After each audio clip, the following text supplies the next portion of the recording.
Saudara, hari ini dunia moden menyaksikan pelbagai dimensi, peluang dan cabaran. Pendidikan negara menerima tamparan hebat apabila pandemik global menyanggah segala kegiatan ilmu dan pendidikan yang turut memberi impak yang nyata kepada Malaysia. Maka, ayuh bersama-sama saya, kita memahami cabaran pendidikan norma baharu. Melayang serindit di atas permatang, merebah berkicau di hujung muara. Pemanis kalam, selamat datang, awal bismillah, pembuka bicara. Saudara dan saudari, menurut Kamus Dewan edisi keempat, cabaran ditarif sebagai sesuatu yang menguji kemampuan dan ketabahan seseorang individu atau organisasi. Sesungguhnya, pendidikan ditarifkan sebagai prakarsa yang menghubungkan pemahaman teori, praktikaliti serta dapat mengkaji budaya tanpa henti dan seterusnya, norma pula didefinisikan sebagai peraturan dan ketentuan yang telah menjadi kebiasaan dan baru pula menggantikan atau memberi sesuatu yang baru. Secara konseptual, kita akan membincangkan mengenai halangan-halangan yang terdapat dalam menjayakan pendidikan menerusi kebiasaan yang baru akibat tamparan pandemik COVID-19 yang berlaku di Malaysia. Maka, demi menyahut seruan dan saranan Kementerian Kesihatan Malaysia dan Majlis Keselamatan Negara dalam meratakan lekuk penyebaran wabak, sektor pendidikan juga beradaptasi seiring dengan pelaksanaan norma baharu. Maka tiga perspektif utama bakal kita terusi bersama, khususnya dalam golongan pelajar akan terus mendapat kualiti pendidikan terbaik walaupun berdepan situasi sukar ini.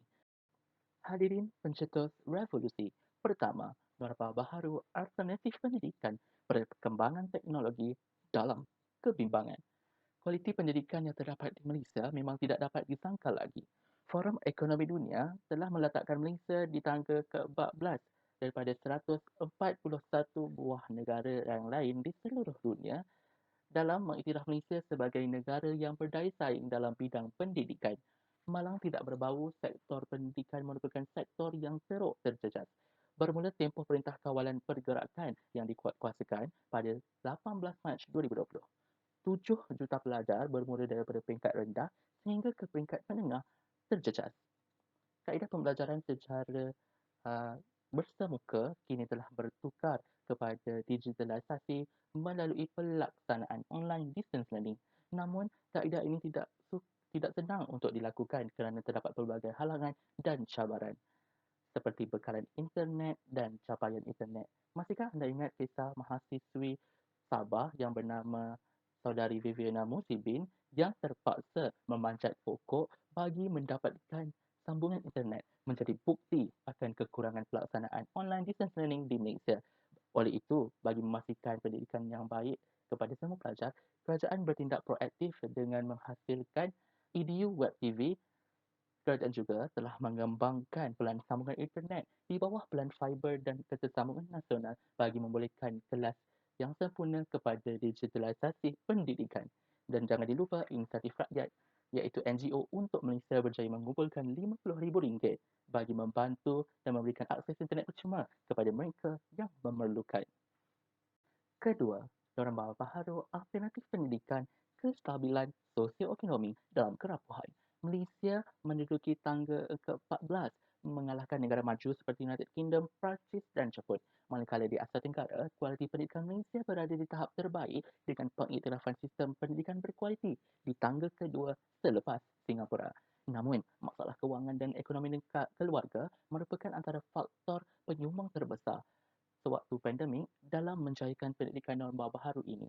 Jurang kemiskinan terus berlipat sekaligus memberi kesan langsung kepada pelajar yang datang daripada keluarga golongan B40 untuk beradaptasi dengan pendidikan norma baharu ini. Jangan kemampuan untuk beri data internet untuk anak belajar, makan pun tak cukup. Begitulah kata-kata Juniati Ilyas, 42 tahun untuk berkongsi keluhan dan kesusahan dihadapi keluarga itu. Oleh itu, Adun Bukit Gasing Rajiv Wishyakaran telah melancarkan kempen #Laptop for Siswa untuk membantu pelajar universiti mendapatkan laptop bagi kegunaan kelas dalam talian.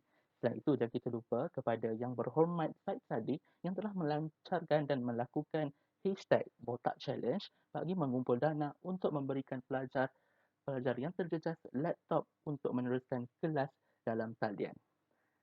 Diperkatkan juga, jangan dilupa pihak KPT, Kementerian Pengajian Tinggi syarikat-syarikat telco serta syarikat komunikasi dan gadget seperti Apple untuk mendapatkan diskaun-diskaun bagi pelan internet dan potongan harga bagi pembelian gadget bagi tujuan kelas dalam talian.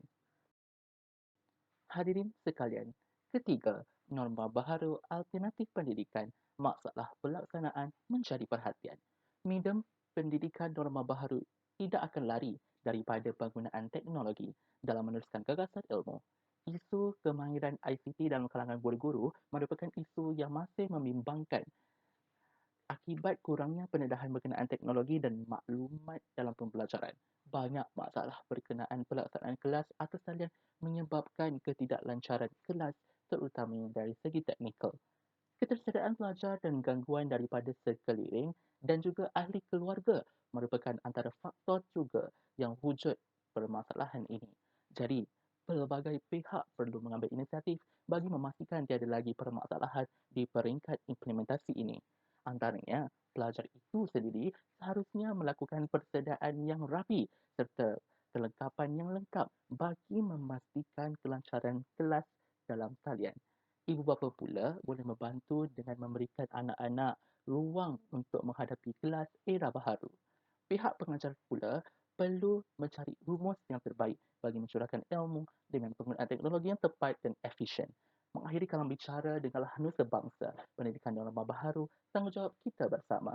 Kita seharusnya tidak berdebat sama ada kemunculan virus ini adalah agenda konspirasi atau bencana dari ilahi. Kerana apa? Kerana yang dinanti hanyalah resolusi untuk kita tanganinya bersama sebagai sebuah bangsa Malaysia yang utuh buat ibu pertiwinya. Benar kata pepatah Melayu, bersatu teguh, bercerai roboh. Semoga langit bumi Malaysia akan terus bersinar, menyinari seantero maya pada masa akan datang dalam berbanding pendidikan norma baharu. Sekiranya segala cabaran dan rintangan dalam menjayakan pendidikan norma baharu dapat kita atasinya bersama sebagai sebuah bangsa yang dipanggil bangsa Malaysia. Salam dari anak merdeka untuk anda. Sekian, terima kasih.